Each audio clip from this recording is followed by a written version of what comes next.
puis on peut... Ça arrive extrêmement beaucoup de gens l'idée qu'il y ait des vaches sauvages en fait. Simplement ça les inquiète un petit peu sur nous et après on passe à autre chose. Enfin, je pense que les gens arrêteront de consommer des poissons vraiment parce qu'ils s'inquiéteront des poissons en tant que tels et pas du stock de poissons en lui-même. Il y a une partie de l'aquaculture qui sert à repeupler certaines zones, parce que les salmonidés ont été décimés par la surpêche en Europe.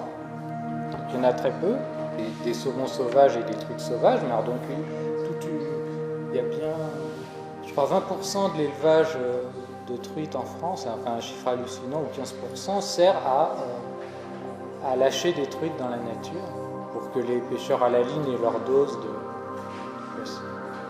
ou repeupler les lacs, les montagnes. Par contre, dans le futur, là où ça peut se poser un problème, ça va être le saumon, puisque à l'heure actuelle, c'est quelque chose comme 30% de la pêche mondiale qui est de la pêche côtière, mais d'ici 2050, les stocks divers et variés de poissons sauvages vont augmenter. Et du coup, comme les saumons, on a du mal à leur faire manger du végétal, c'est peut-être là où ça va être autant tout ce qui est tilapia, ça ne sera pas un problème. Mais les espèces qui sont plutôt carnivores, c'est peut-être là où on va se heurter un problème dans le futur. Oui, ça va peut-être stagner. Maintenant, c'est plus 30%, c'est à peu près 20% de la pêche qui est minotière. Mais bon, on développe les sources alternatives, krill, colza OGM.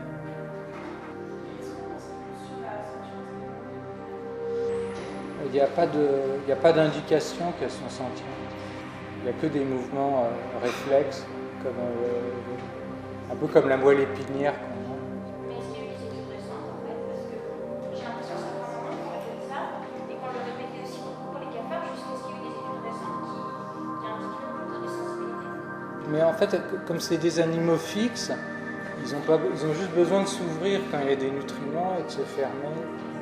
Comparativement, notre moelle épinière est beaucoup plus complexe, parce que si on met la main sur une plaque chaude, elle va détecter la chaleur, bouger le bras, ce qui met en mouvement plusieurs muscles. Et pourtant, elle n'est pas consciente, notre moelle épinière. Non, mais limite,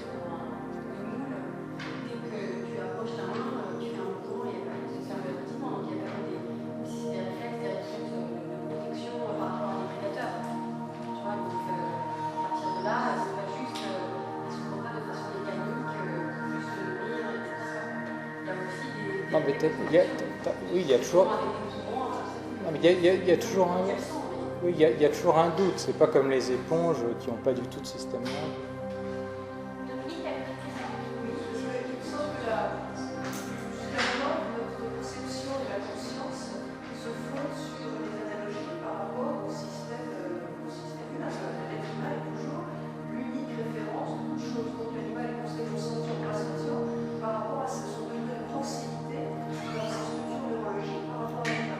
Il me semble aussi que dans les déclarations de André qui a laissé la France totalement libre, je crois qu'il y a juste Pierre Jouventin qui a réagi, alors que ça a aussi été français, on croit qu'il y avait une réflexion sur d'autres structures du système qui ne sont pas forcément analogiques aux autres et qui pourraient être le support d'une forme de conscience. Donc, il faut qu'on arrête de toujours prendre le paradigme de la structure neurologique de l'humain. Oui, dans le cas des poissons, non analogue et qui serait le support de conscience. il reste 3 sceptiques qui disent que les poissons ne souffrent pas. Et donc, il y a eu un débat dans les revues de biologie. Les éthologues ont eu tous les indices comportementaux qui montraient que non seulement les poissons sentaient la douleur, mais que c'était perçu consciemment, puisque ça perturbait d'autres tâches que d'habitude ils font quand ils ont pas mal. Donc ça montre que leur attention est focalisée sur leur douleur. Mais les seuls arguments de ces 3 réfractaires, c'était il n'y a pas de cortex, c'était des arguments anatomiques. Et ce que disaient les autres, c'est que c'est pas parce que c'est qu'il y a d'autres structures qui ont évolué pour permettre la sentience. Et pareil pour les oiseaux, ils n'ont pas de cortex, mais ils ont de néopalia. Et j'ai un truc. Ouais, c'est la couche extérieure du cerveau. C'est là où il y a les neurones. Enfin, la cellule elle-même, parce que dans la matière blanche, il y a les câbles axiaux. Je suis pas du tout scientifique, mais je ne vois pas bien comment ça se trouve pas dans Oui, non. Alexis Carrel, au début, c'est un scientifique, il avait dit que la femme la femme était biologiquement faite pour rester à la maison. Oui, Les scientifiques disaient aussi que c'était des arrangés. Bien sûr, non, mais là, le consensus scientifique, c'est que les poissons souffrent. Là, il y a 3 réfractaires qui sont d'ailleurs financés par l'association des pêcheurs à la ligne américaine. Moi, je dirais que ça s'acquiert aussi par un travail politique. À l'heure actuelle, les poissons, c'est les grands oubliés de la question animale, mais c'est les grands oubliés de la population aussi. Il n'y a pas d'empathie pour les animaux aquatiques en général, pas que les poissons, c'est aussi les céphalopodes, c'est aussi les crustacés. Et je pense que ça ne va pas se développer tout seul. C'est vraiment, il y a un travail politique à faire, c'est un travail culturel pour faire émerger cette question des animaux aquatiques, qui est un travail immense, qui a quasiment pas été entrepris aujourd'hui et qui est hyper important. Là, toi, tu citais les prévisions de la FAO, qui considère que d'ici quelques années, il va y avoir 26 millions de tonnes de plus d'animaux, de poissons produits en culture. Ça représente un nombre considérable de milliards d'animaux.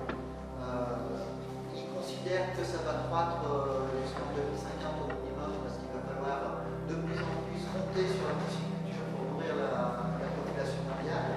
C'est-à-dire que là, à l'heure actuelle, les instances au niveau mondial sont en train de s'organiser pour qu'il y ait un accroissement massif de la pisciculture et au-delà de l'aquaculture, c'est-à-dire la culticulture, etc., etc. Et ça, c'est un enjeu majeur pour le mouvement animaliste, dont personne, pratiquement, n'a commencé à se préoccuper. Et je pense qu'il y a une nécessité énorme, et urgente, de s'emparer de cette question-là, de la faire exister et de la développer pour enrayer cette machine-là, qui est une machine de mort phénoménale, à côté de laquelle l'élevage et l'abattage des animaux terrestres est presque une anecdote. Au-delà, souvent, quand des gens se détournent des animaux terrestres suite à des vidéos, des choses comme ça, la plupart du temps, sur quoi ils se rabattent, pas forcément le steak de soja, quoi. C'est souvent les poissons, les sardines dans une boîte, il y a 5 sardines, il y a un manger dedans, c'est pas grave, ça fait 5 vies. Les crevettes, on les a pour décorer l'avocat. Enfin, on ne pense pas, c'est des jours, et puis donc il y a beaucoup de culpabilité. Alors, cela dit, tout à l'heure, il a été évoqué les arguments qu'on peut utiliser ou pas. Moi, j'ai quand même fait mouche avec un argument. Alors, quand je fais des conférences, ça s'appelle les questions-réponses. Et alors là, c'était après la projection d'un film, ça s'appelle La santé dans l'assiette, je crois. Et donc, la question classique qui est posée, que pensez-vous du poisson? C'était point de vue santé. Et en fait, j'ai répondu ensuite d'un point de vue nutritionnel, mais j'ai aussi complété en disant, mais de toute façon, ce débat, on l'a là aujourd'hui, mais donc, inutile de vous dire que c'était des personnes qui étaient convaincues que le poisson d'élevage, c'est pas bon pour la santé, comme le poisson sauvage. Et donc, là, je leur ai dit, mais de toute façon, en 2050, ce débat, en 2050, Je vous remercie d'avoir suivi cette vidéo, n'oubliez pas de vous abonner sur ma chaîne. Aimez, partagez et commentez. On se reverra à la prochaine.